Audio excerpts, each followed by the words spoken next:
berbakti atau bersukacitalah. Kita sudah ada pada perayaan untuk mempersiapkan diri untuk merayakan kelahiran Kristus. Di tengah-tengah situasi pandemi COVID-19 yang terus mengancam kehidupan kita, kita bersyukur bahwa kasih sayang Tuhan, pemeliharaan Tuhan, perlindungan Tuhan itu nyata dalam hidup kita. Bapak Ibu, kita tidak boleh menganggap enteng itu COVID-19 atau Corona itu. Ya. Hari-hari ini Bapak Ibu, hari-hari kemarin kita boleh menganggap itu sebagai sesuatu yang itu rupa-rupa. Kita punya bahasa sindiran dan lain-lain. Tetapi hari-hari ini Bapak Ibu, bayang-bayang itu semakin dekat dengan kita. Ya. Di Ambon angka kematian terus tinggi Bapak Ibu. Kalau Bapak Ibu ada punya link jaringan kemarin dengan salah satu keluarga yang tidak perlu saya sebutkan namanya, dia seorang majelis jemaat di Jemaat GBM Eden sudah mati. Itu 2 minggu, masuk 4 hari, 5 hari langsung dinyatakan meninggal COVID. Dan memang karena bawaannya. Suaminya juga sementara dirawat di rumah sakit. Ibadah di Eden itu pasti akan ditutup. Kemarin kita mengikuti di siaran langsung itu, ya seperti biasa kalau seorang pelayan khusus meninggal itu biasanya diantar ke gereja, lalu semua proses berawal dan berakhir dari gereja. Tetapi yang terjadi di Kudamati kemarin itu ya hanya lewat depan gereja, bunyi lonceng menandai bahwa jenazah pelayannya itu melewati. Jemaat hanya berdiri di depan jalan untuk menyaksikan ambulans COVID lewat menuju Pulau Durian Patah untuk dimakamkan. Bapak Ibu, kita menganggap sesuatu itu enteng. Tetapi coba kita hari ini ke rumah sakit umum di sana atau ke rumah sakit di sana, itu juga ada warga jemaat eventual. Mungkin pemerintah sudah tidak lagi memberikan konfirmasi itu, tetapi di sana sekarang ada Bapak Ibu. Karena itu kita selalu mengingatkan Bapak Ibu, umat dan pelayan di perayaan Natal, unit kita ingatkan supaya masker itu harus digunakan. Anak-anak Bapak Ibu yang selalu kami himbau untuk jangan dulu dibawa di gereja, Bapak Ibu bawa.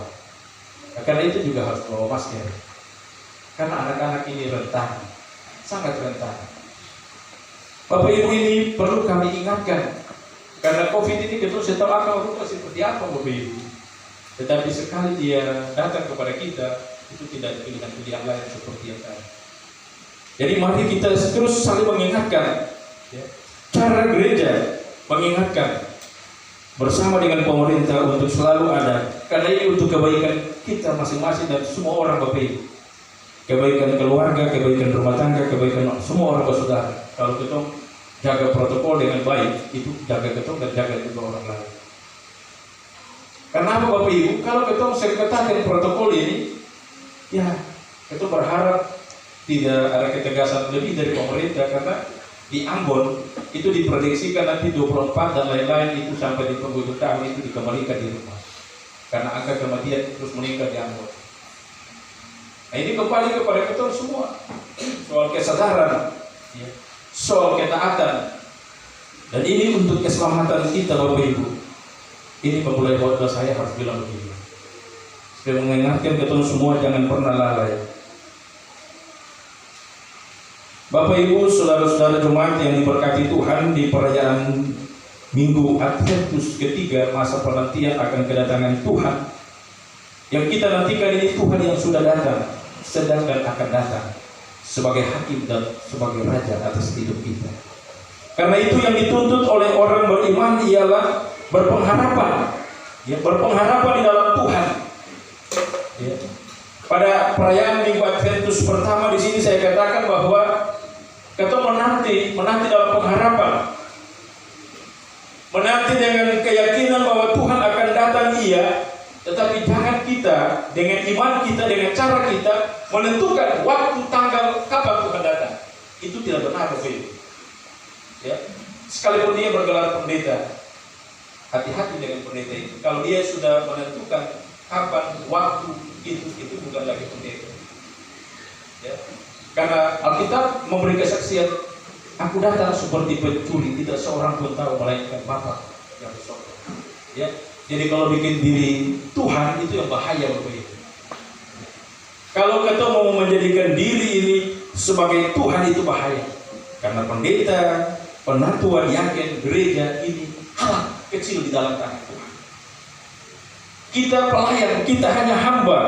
Kita melaksanakan apa yang diperintahkan. Dan kita tidak boleh bertindak sebagai Tuhan. Ya. Bisa menyampaikan pesan Tuhan, tetapi jangan bikin diri seperti Tuhan. Itu beda Bapak Ibu ya. Apalagi berani mengatakan bahwa umat, mari sudah, saatnya sudah tiba. Kita akan terangkat ke surga karena kita percaya kepada Tuhan. Itu yang celaka dari situ. Dan betapa mudahnya orang percaya terjebak di situ. Nah ini pengalaman Bapak Ibu. Pengalaman ini yang harus kita terus bilang, kita terus ungkapkan supaya umat itu berpengharapan secara benar. Ya. Beriman kepada Tuhan itu juga beriman dengan apa Tuhan Yesus bilang? Firman bilang apa? Kasihilah Tuhan Allahmu dengan segenap hatimu, dengan segenap jiwamu, dengan segenap akal budimu. Akal budi juga ikut Bapak Ibu. Kalau akal budi tidak ikut di situ, Bapak Ibu kita semua gampang dibodohi, gampang ditipu-tipu. Ya. Alkitab ini juga orang pakai untuk lain tipu-tipu lain, pakai ayat Alkitab. Ini kan banyak Bapak Ibu. Nah salah satu ialah bahwa kedatangan Tuhan sudah dekat, bertobatlah, mau naik ke surga, hidup-hidup. Luar biasa. Bapak Ibu mau naik surga, hidup-hidup silakan. Surga mau VIP atau VIP juga silakan. Tapi surga yang mana? Pengalaman Bandung Festival di tahun 2004 atau 2005 itu mengingatkan kita bahwa itu terjebak Bapak Ibu. Di salah satu gereja di Bandung, umat yang datang itu umat dari Maluku, dari Ambon banyak, dari Manado banyak, dari Kupang juga banyak. Rata-rata Indonesia Timur yang dominan. Mereka menjual harta, minta pensiun dini karena mau terangkat ke surga hidup-hidup. Luar biasa ya Bapak Ibu. Mereka ke Bandung, sampai di Bandung di gereja tersebut mereka berpuasa, berarti tidak makan dan tidak minum, karena mereka akan terangkat ke surga hidup-hidup. Luar biasa karena pendetanya mukanya terus bercahaya, dan itu memberikan semangat kepada mereka yang ada di dalam gedung itu bahwa memang betul cahaya kemuliaan Tuhan nampak dalam diri pendetanya.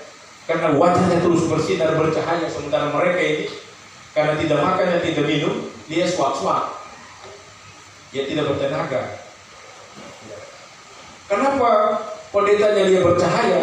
Karena di ruang belakang seperti di gereja Sion ada ruang itu Maji Semat itu ada kulkas di dalamnya, ada apel, ada buah segar, ada makanan instan yang siap makan di situ.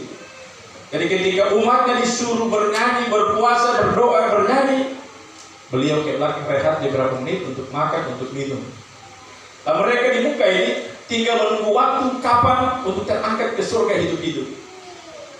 Benar sekali Bapak Ibu, pada waktu yang ditetapkan dinas sosial datang, angkut mereka naik di trek, bawa dinas sosial.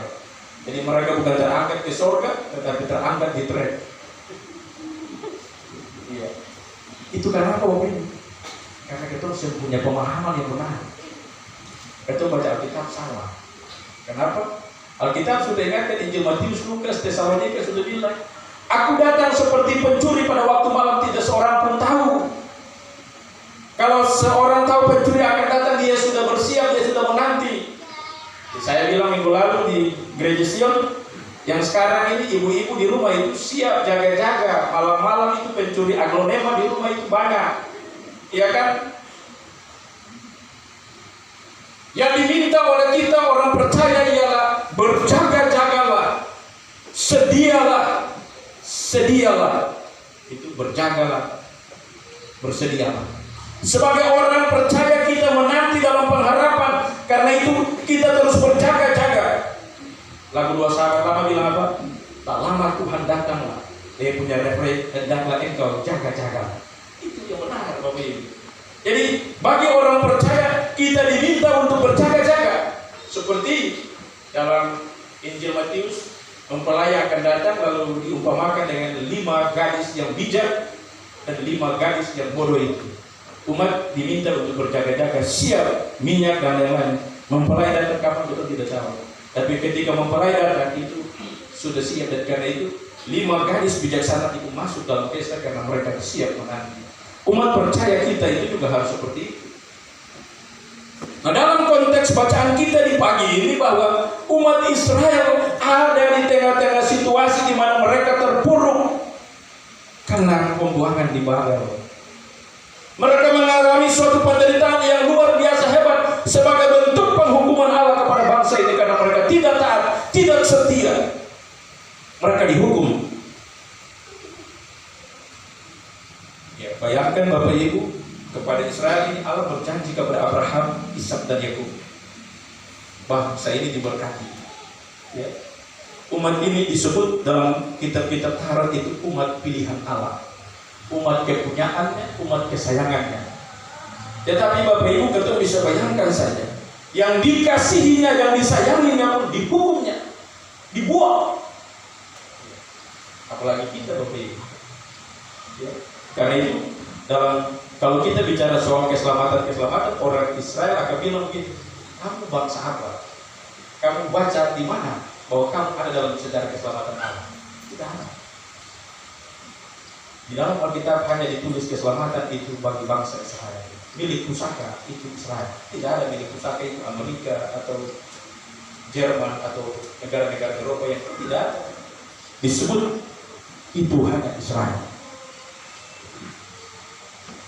Karena itu Bapak Ibu, di tengah-tengah tekanan itu, di tengah-tengah penghukuman itu, mereka juga bersuka cita bahwa ketika mereka ada dalam tekanan, ada dalam penderitaan karena dibuang, tetapi Allah juga mengasihi mereka. Karena itu bersuka citalah. Ada jadinya pengharapan di sana bahwa sekalipun mereka dibuang, tetapi mereka tidak ditinggalkan oleh Tuhan. Bahwa mereka ada dalam tekanan ekonomi, tekanan politik, teraniaya sebagai budak, itu suatu kenyataan. Tetapi di tengah situasi itu pun Tuhan Allah tidak meninggalkan mereka, sekalipun mereka itu umat yang dihukumnya. Ya. Pada kita ada kota yang kuat untuk keselamatan kita. Tuhan telah memasang tembok dan benteng. Bukalah pintu-pintu gerbang supaya masuk bangsa yang benar dan yang tetap setia.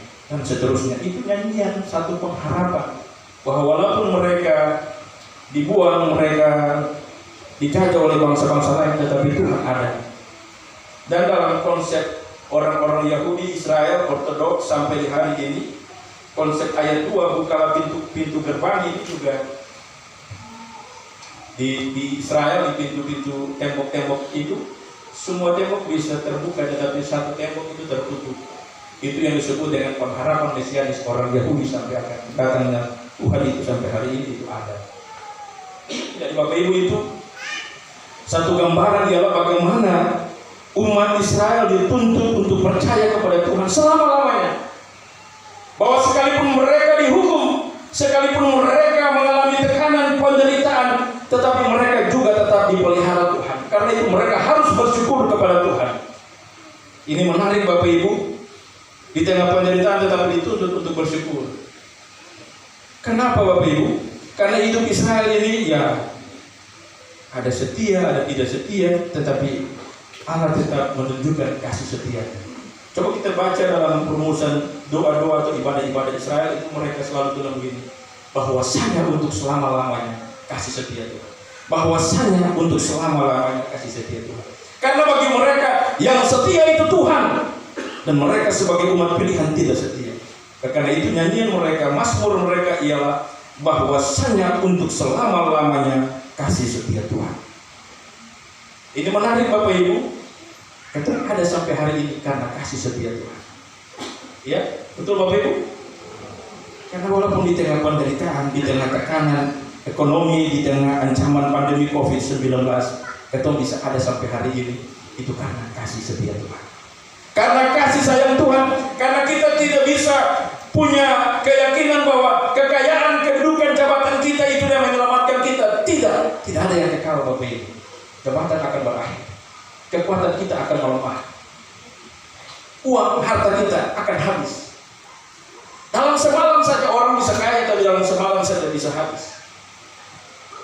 kebakaran datang melanda, apa yang ada di malam itu habis, pagi bangun tinggal debu. Ini tidak ada yang kekal, tidak ada yang abadi hanya kasih setia Tuhan yang abadi dalam hidup kita. Sekalipun Bapak Ibu kita ini berdosa, kita ini melanggar, kita ini membelakangi Tuhan seperti bangsa Israel, tetapi kasih setia Tuhan itu terus datang kepada bangsa itu dan juga datang kepada kita. Ya Bapak Ibu, dari awal Januari sampai hari ini berapa banyak kita mengevaluasi, ketemu kata-kata yang keluar, ketemu tindakan-tindakan yang keluar, mungkin saja menyakiti, melukai hati sesama, tetapi kita terus diberikan kekuatan oleh Tuhan. Tuhan tetap mengampuni kita untuk bisa melakukan yang terbaik untuk Tuhan.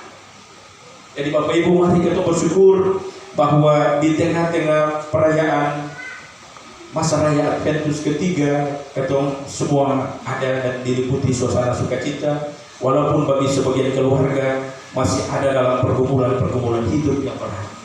Kita yakin dan percaya seperti yang dialami Israel, ada masa-masa yang sulit, ada periode-periode hidup yang sulit, ada fase-fase hidup yang sulit.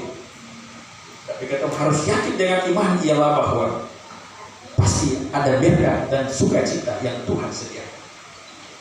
Dituntut dari Israel cuma satu, setia kepada Tuhan, percaya kepada Tuhan, setia kepada Tuhan, ikut perintahnya, ikut hukum-hukumnya, ikut peraturannya. Itu akan diberkati, akan dijaga, akan dilindungi, akan dipelihara.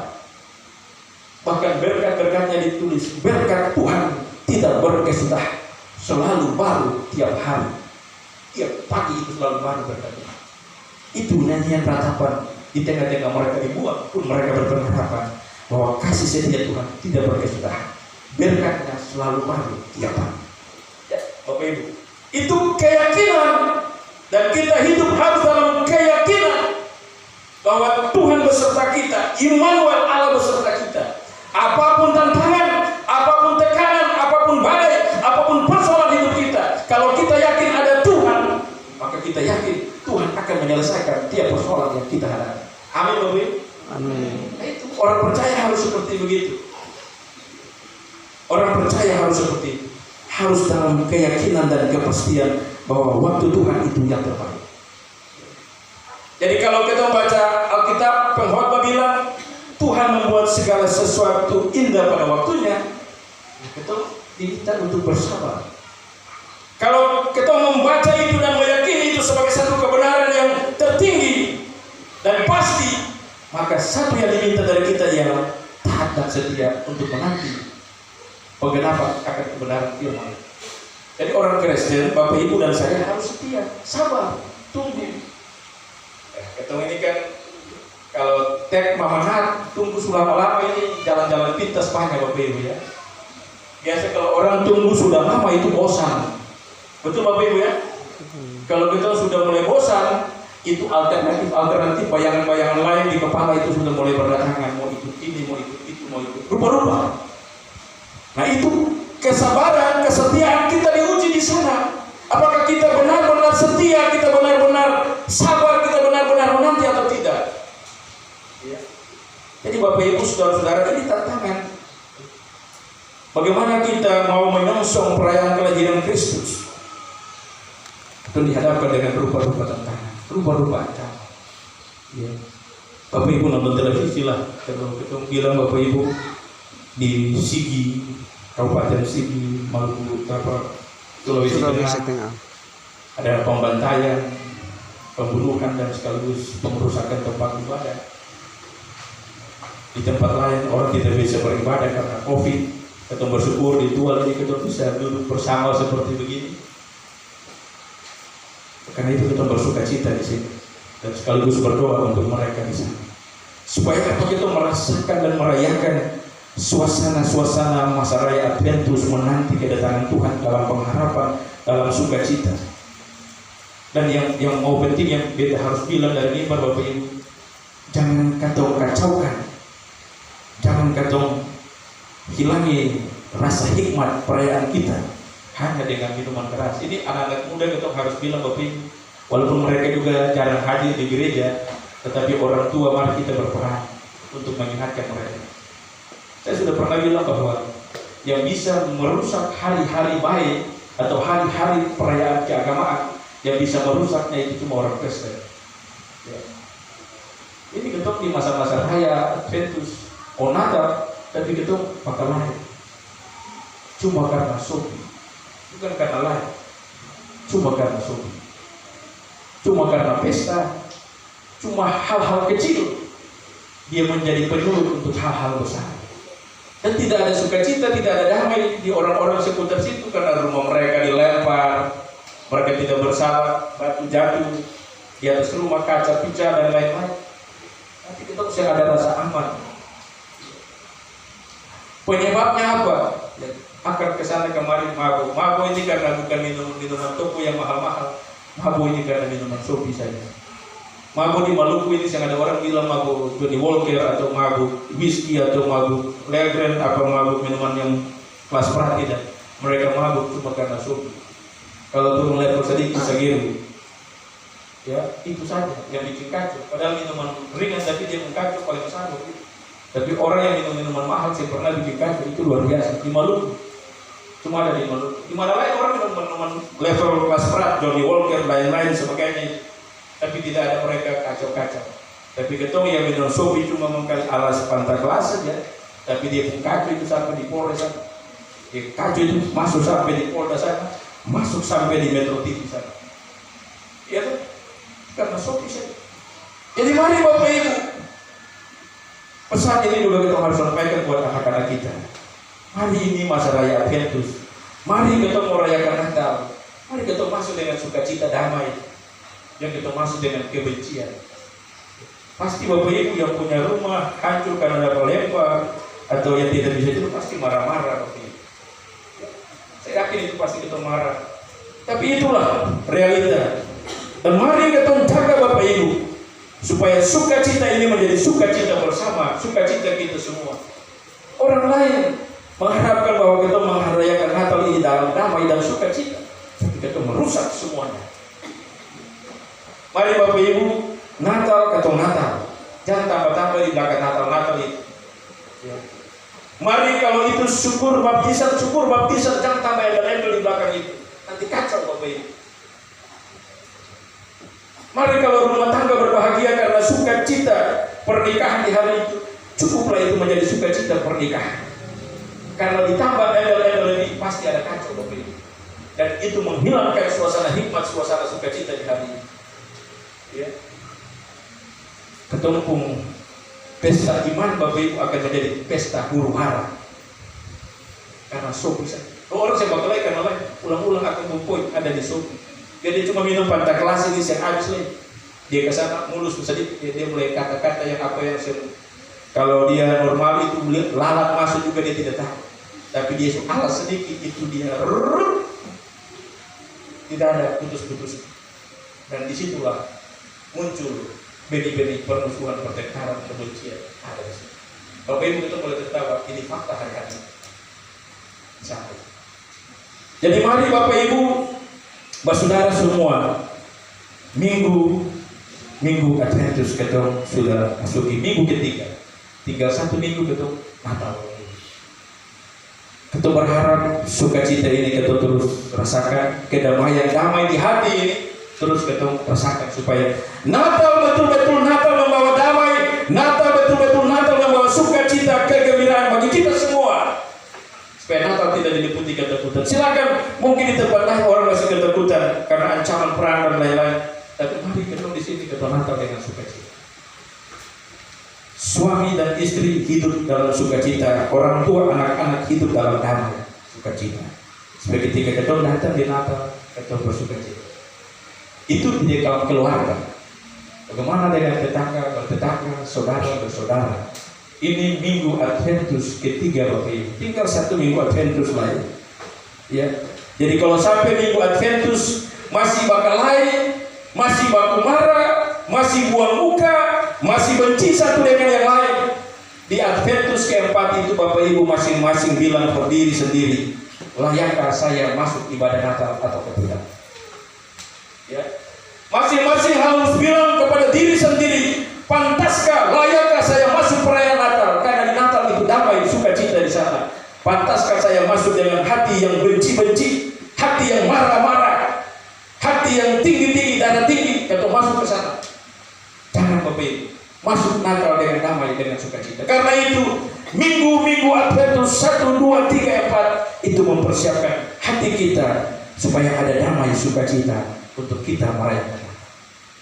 Saya yakin Bapak Ibu, kita semua mau merayakan Natal dalam damai dan sukacita. Karena itu mari kita pulang.